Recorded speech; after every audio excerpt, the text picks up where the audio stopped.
Welcome to Showzy Viral Hub. In this video, we'll be sharing the bloody history of chocolate you probably didn't know. Stay tuned. When most of us hear the word chocolate, what instinctively comes to our mind is something sweet. We envision a bar, chip cookies, chocolate candy, cake, the list is endless, and it all gravitate towards something pleasant and sweet. But historically this isn't the case for the early user of cocoa. Not everyone view, taste and use it the same. Can you spare a few minutes to watch as we unravel the chilling evolution of chocolate, its name before we knew it as chocolate, and exploring the trail of blood, deep embedded in specific culture rituals that has to do with its use? Let's go back to the 16th century, even though, according to anthropologists at the University of Pennsylvania, the history of chocolate goes back far further. A cacao residue on pottery that could date back as far as 1400 BCE was recently announced to have been excavated in Honduras.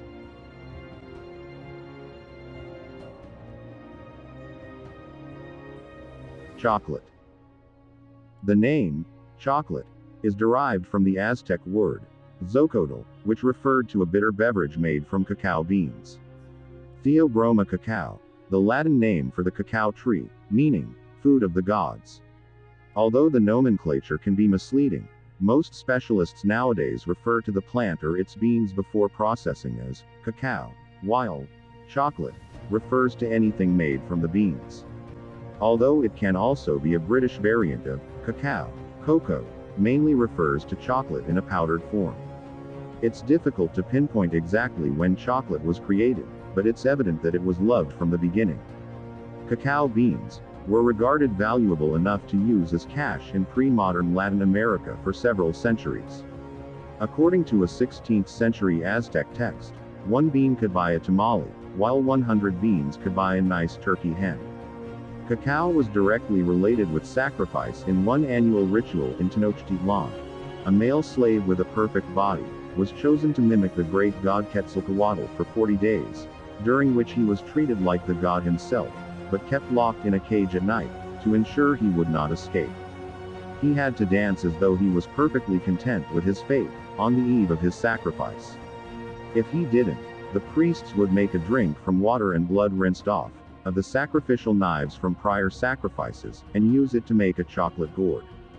This drink, known as itzpacalotl, which means water from the cleaning of obsidian blades, was thought to knock the sacrificial slave out and bring him back to his happy and cheerful condition of dancing.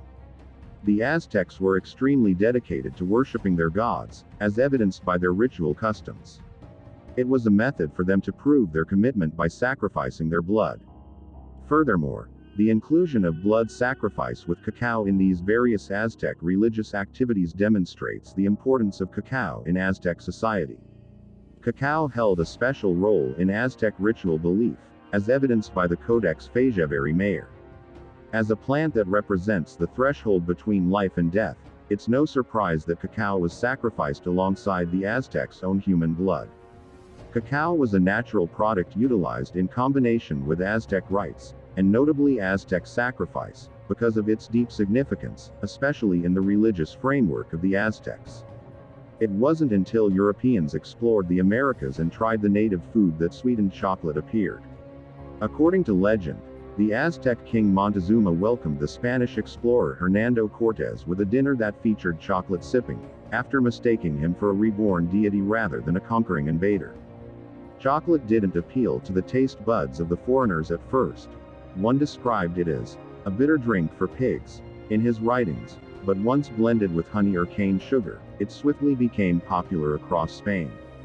By the 17th century, chocolate was a fashionable drink throughout Europe, believed to have nutritious, medicinal and even aphrodisiac properties. It's rumored that Casanova was especially fond of the stuff.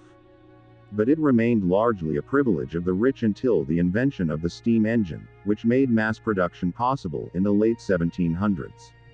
In 1828, a Dutch chemist found a way to make powdered chocolate by removing about half the natural fat, cacao butter, from chocolate liquor, pulverizing what remained and treating the mixture with alkaline salts to cut the bitter taste. His product became known as Dutch cocoa, and it soon led to the creation of solid chocolate. The creation of the first modern chocolate bar is credited to Joseph Fry, who in 1847 discovered that he could make a moldable chocolate paste by adding melted cacao butter back into Dutch cocoa. By 1868, a little company called Cadbury was marketing boxes of chocolate candies in England. Milk chocolate hit the market a few years later, pioneered by another name that may ring a bell, Nestle. In America, chocolate was so valued during the Revolutionary War that it was included in soldiers' rations and used in lieu of wages. While most of us probably wouldn't settle for a chocolate paycheck these days, statistics show that the humble cacao bean is still a powerful economic force. Chocolate manufacturing is a more than $4 billion industry in the United States, and the average American eats at least half a pound of the stuff per month. In the 20th century, the word chocolate expanded to include a range of affordable treats with more sugar and additives than actual cacao in them, often made from the hardiest but least flavorful of the bean varieties. But more recently, there's been a chocolate revolution, marked by an increasing interest in high-quality, handmade chocolates and sustainable, effective cacao farming and harvesting methods. Major corporations like Hershey's have expanded their artisanal chocolate lines by purchasing smaller producers known for premium chocolates, such as Scharfenberger and Dagoba, while independent chocolatiers continue to flourish as well. Now that you've learned about the gore history of chocolate, please do give us a like and subscribe to our channel as we bring you more chilling historical fact. See you in the next video.